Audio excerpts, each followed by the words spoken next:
பாத்தீங்கன்னு சொன்னா இந்த திக்ரின் மூலமாக உள்ளத்தில் இருக்கக்கூடிய கசடுகள் நீக்கப்படுகிறது.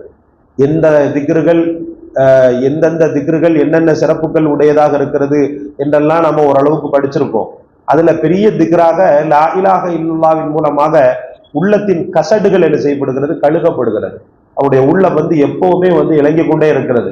அவங்களுக்கு நான் முன்னாடிலாம் சொன்னது உண்டு, எப்பவுமே தன் வாழ்க்கையில தொடர்படியாக திக்ரையே தன்னுடைய ரொட்டீனாக ஆக்கி கொண்டவர் இருக்கிறார் பாருங்க. மரண நேரத்திலையும் கலிமத் தையிபா சீக்கிரத்திலேயே அவருடைய நாவல ஈஸியாக வந்துடும். ஏன்னா தன் வாழ்க்கை முழுக்க அவர் அதை சொல்லிக்கிட்டே இருக்கிறாரு. திடீர்னு அவருக்கு ஒரு அதிர்ச்சி மாதிரி வரும் உயிர் போகக்கூடிய நேரத்துல.